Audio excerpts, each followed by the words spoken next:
Tapi seringnya right issue, ini yang paling penting.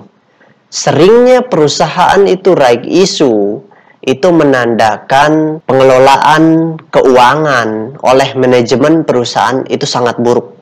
Seperti itu. Artinya apa? Sebagai ilustrasi, misalkan Anda menjual gorengan, misalkan ya. Anda punya usaha menjual gorengan. Anda dikasih modal, terus setelah beberapa bulan minta modal lagi. Berarti modal yang sebelumnya digunakan tidak mampu diputar sehingga menghasilkan profit. Seperti itu. Jadi kesimpulannya, semakin sering right issue, maka itu pertanda yang buruk untuk manajemen, untuk pengelolaan, seperti itu. Tapi pertanda yang positif bagi harga sahamnya, karena itu memungkinkan investor besar lain masuk, seperti itu.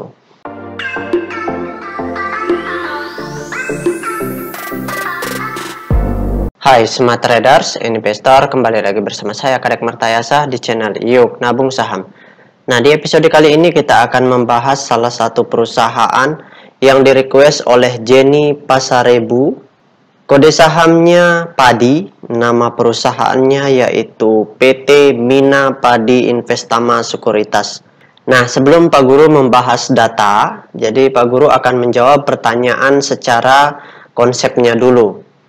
Nah, yang ditanyakan oleh Mbak Jenny ini ya, Mbak Jenny kayaknya, ya, atau Pak Jenny, ya kurang lebih seperti itu. Jadi Mbak atau Pak ini bertanya, apa artinya right issue yang terjadi di saham padi di harga 50? Artinya itu simple, ya. Kalau terjadi right issue, maka kalau untuk di harga sahamnya, ya, kalau untuk harga sahamnya itu pertanda yang bagus.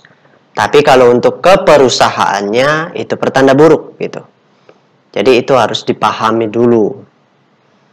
Nah, kemudian yang kedua, apakah saham induknya bisa turun di bawah 50?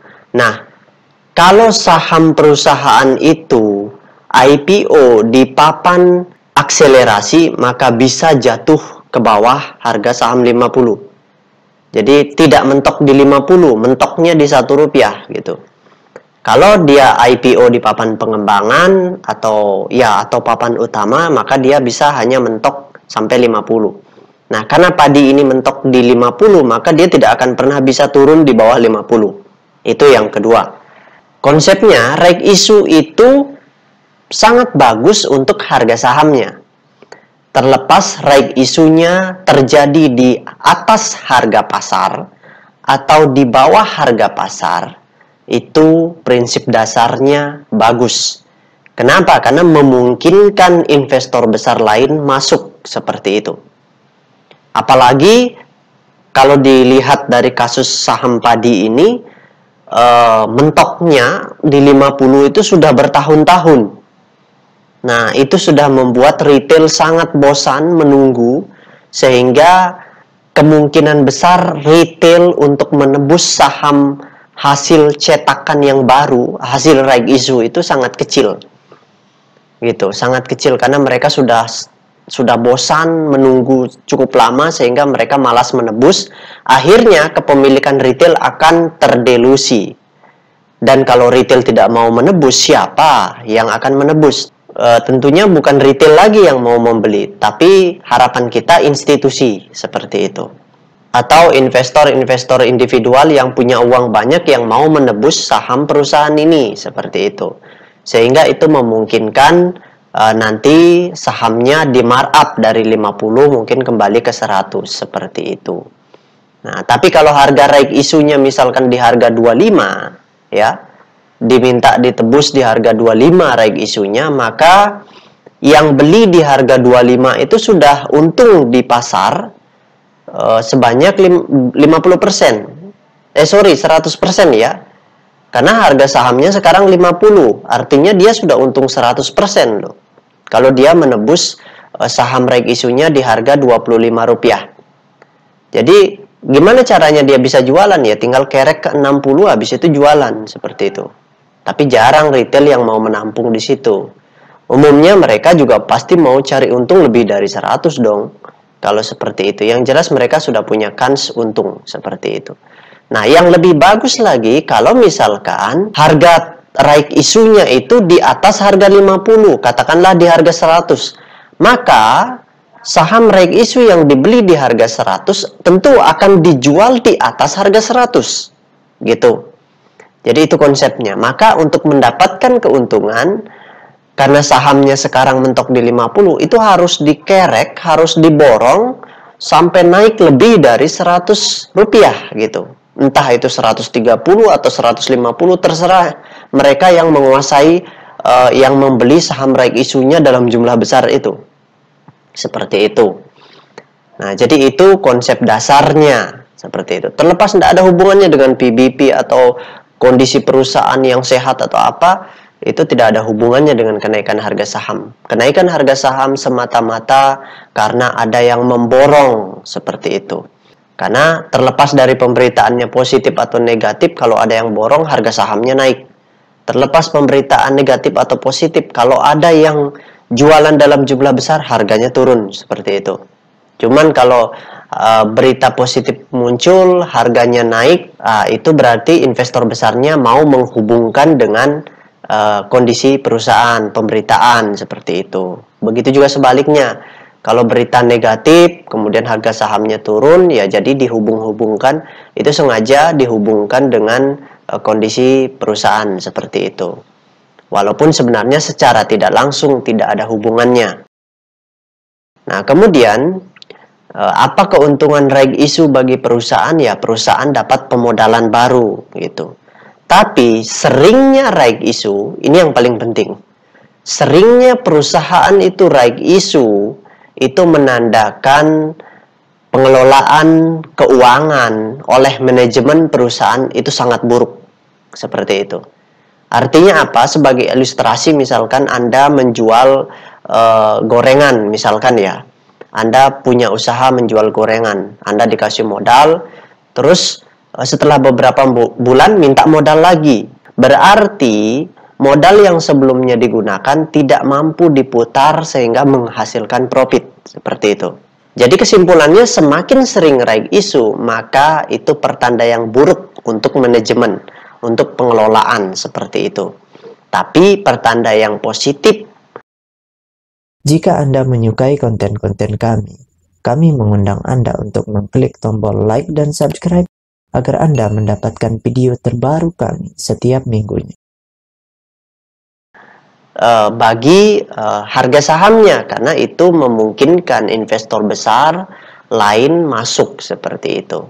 Nah, tinggal kalau saham padi ini, kalau kita lihat, perhatikan sekarang, kita harus lihat data peta kepemilikannya. Karena telah bertahun-tahun tidur, jadi satu-satunya harapan kita adalah semoga saja ada investor besar yang menguasai supply. Jangan sampai kepemilikan saham padi ini dikuasai retail. Kalau dikuasai retail, ya mau tidak mau kita harus bersabar seperti itu. Dan berdoa semoga right issue ini benar-benar terjadi dan memungkinkan investor besar lain masuk seperti itu. Sehingga memungkinkan harga sahamnya di markup kembali seperti itu. Oke, sekarang kita lihat langsung saja, kita cek datanya ya. Kita lihat grafiknya dulu. Nah, ini grafiknya Pak Guru sudah buka tadi. Jadi ini perusahaan sudah tidur cukup lama ya. Nah, di sini terjadi pergerakan harga sedikit dan itu distribusi yang cukup besar. Tapi kita tidak bisa perhatikan di sini ya untuk data transaksinya karena sudah beberapa bulan tidak ada transaksi. Jadi langsung kita cek data peta kepemilikannya. Nah, berdasarkan hasil riset yang Pak Guru lakukan, ternyata perusahaan ini itu 100% sahamnya telah dicetak dalam bentuk scriptless. Nah, dari 100% saham yang beredar di publik, kepemilikan investor besarnya di sini 0%. Ini sangat menyedihkan sekali. Pak Guru bantu doa semoga right issue-nya terjadi dan ada investor besar lain yang masuk seperti itu. Nah, kemudian kepemilikan investor semi retailnya di perusahaan ini sebesar 22,2%. Bertambah sebanyak 2% yang awalnya 20,2%. Nah, ini juga pertanda yang cukup bagus karena semakin banyak investor semi retail yang masuk, maka itu bisa membantu investor besar nantinya untuk memarkup harga seperti itu. Nah, sedangkan kepemilikan investor retail di perusahaan ini sebesar 77,8%. Jadi sebelumnya itu sebanyak 79,8%. Semoga kedepannya investor retail semakin berkurang sehingga memungkinkan dan memudahkan investor besar yang akan masuk nantinya untuk markup harga, atau investor semi retailnya untuk markup harga, seperti itu. Ya, Pak Guru belum membaca apakah ini sudah terjadi right issue atau belum. Mudah-mudahan belum.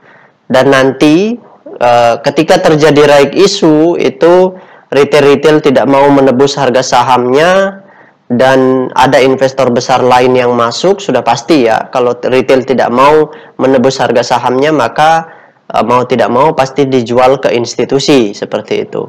Mudah-mudahan institusi itu yang punya barang banyak itu mau memarkup harga, seperti itu. Karena kalau retail tidak mau menebus, maka kepemilikan mereka akan terdelusi, secara presentasi akan berkurang, tetapi jumlah sahamnya tetap sama, seperti itu. Misalkan Anda punya 1 juta lembar, itu sebanyak 10%. Kalau Anda tidak menebus harga sahamnya, maka saham yang dicetak kembali 100%, itu kepemilikan Anda akan menjadi berkurang 5%, tetapi tetap 1 juta lembar, seperti itu. Berkurang dari segi presentasi, tetapi tidak dari segi jumlah, seperti itu. Jadi kesimpulannya ya, mau tidak mau kita harus menunggu. Semoga nanti ketika terjadi right issue, investor besar lain masuk, seperti itu. Dan mau memarkup harga, tidak hanya masuk saja. Karena bisa jadi mereka masuk, baru mereka diam dulu berapa bulan. Habis itu baru markup, ya, seperti itu. Jadi untuk Mbak Jenny, saran saya ya, atau Pak Jenny, ya saran saya ya mau tidak mau harus sabar menunggu, seperti itu aja.